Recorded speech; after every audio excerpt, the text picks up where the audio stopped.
साथीहरु कतिपय कम्पनीहरुले शेयर निष्कासन गरिरहेको हुन्छ र त्यो शेयर निष्कासन गरेको जुन IPO हुन्छ प्राइमरी शेयर हुन्छ त्यसलाई चाहिँ हामीले कसरी चाहिँ अप्लाई गर्न सक्छौं मेरो शेयर मार्फत त्यसलाई हामीले कसरी अप्लाई गर्न सक्छौं कतिपयलाई थाहा नहुन सक्छ र आजको यस भिडियोमा रहेर तपाईहरुलाई मैले जुन तपाईहरुले बैंकमा बैंक एकाउन्ट खोलिसक्नु भएको छ मेरो शेयरको लागि फर्म भरिसकेर सी आस्पाको लागि पनि फर्म भरिसक्नु भएको छ र तपाईहरुको सम्पूर्ण रेडी भइसकेको छ भने चाहिँ तपाईहरुले जुन खुलेको जुन शेयर हुन्छ जुन IPO हुन्छ त्यसमा चाहिँ तपाईले सजिलैसँग चाहिँ अप्लाई गर्न सक्नुहुन्छ तपाईहरुले जुन मेरो शेयरको लागि अप्लाई गर्नु भएको हुन्छ र तपाईहरुलाई मेल आएको हुन्छ त्यसलाई हामीले कसरी एक्टिभेट गर्न सक्छौं भन्ने बारेमा तपाई कन्फ्युज हुनुहुन्छ भने मैले त्यस सम्बन्धी भिडियो बनाइसकेको छु माथि आई बटनमा पनि आइरहेको होला त्यसलाई गएर तपाईहरुले भिजिट गर्न सक्नुहुन्छ र आज म तपाईहरुलाई जुन सम्पूर्ण प्रक्रिया तपाईहरुले पुरा गरिसक्नु भएको छ र अहिले नयाँ जुन शेयर ओपन भइरहेको छ त्यसलाई चाहिँ जुन कम्पनीले नयाँ शेयर निष्कासन गरिरहेको छ र त्यसमा पनि मैले अप्लाई गर्छु भन्ने तपाईलाई लागिरहेको छ र तपाईले अप्लाई गर्न खोजिराख्नु भएको छ भने त्यसमा हामीले IPO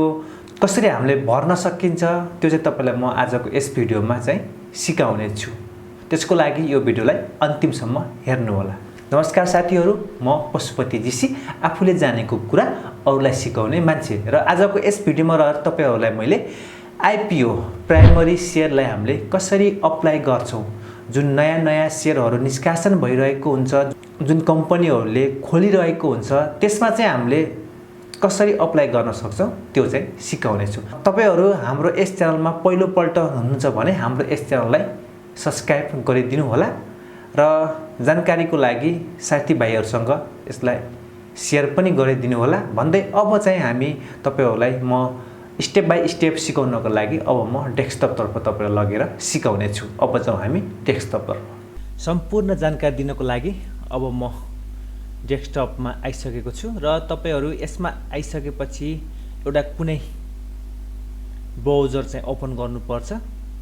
र म सजिलोको लागि म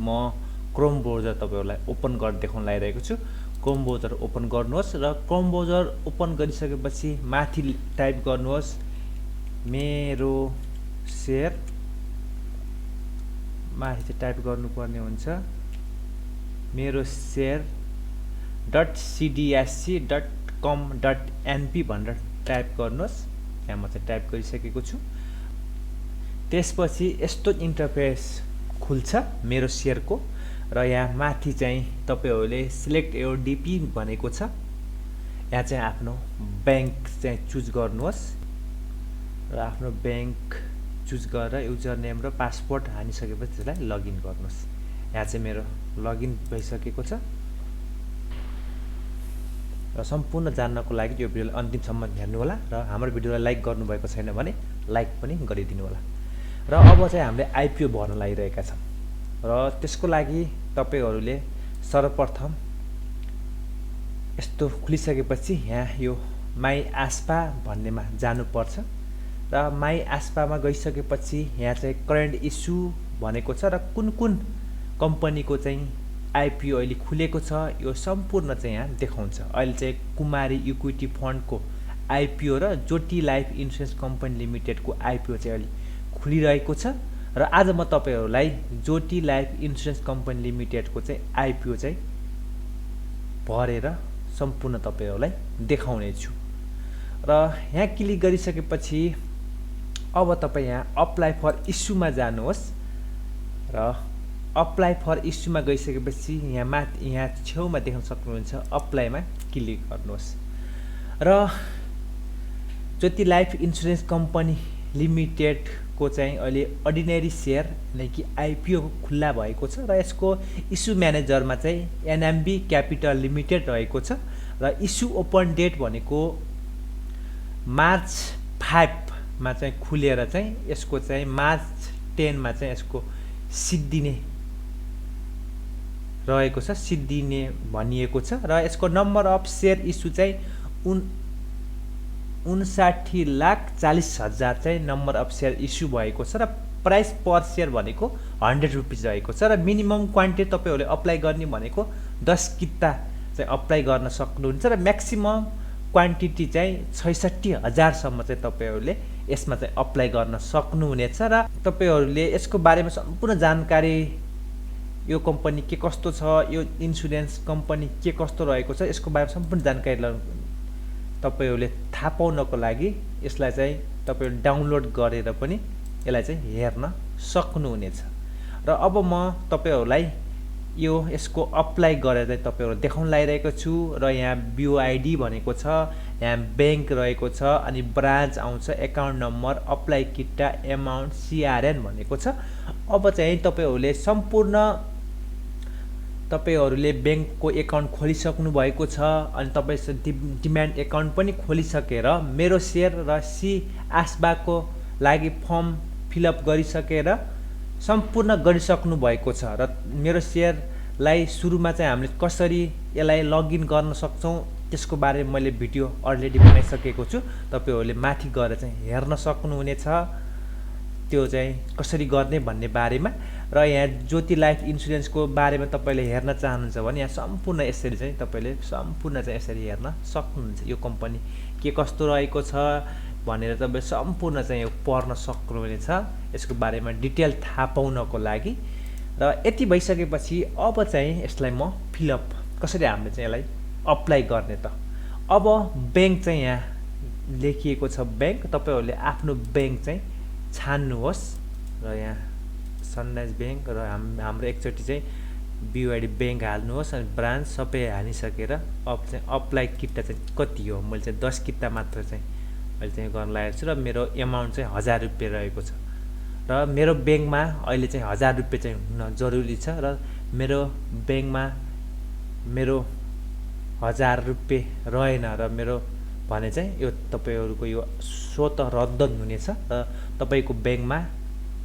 कम्तीमा पनि 1000 रुपैयाँ चाहिँ भएको हुनु पर्दछ। र यहाँ आफ्नो CRN नम्बर चाहिँ हाल्नुहोस् र CRN नम्बर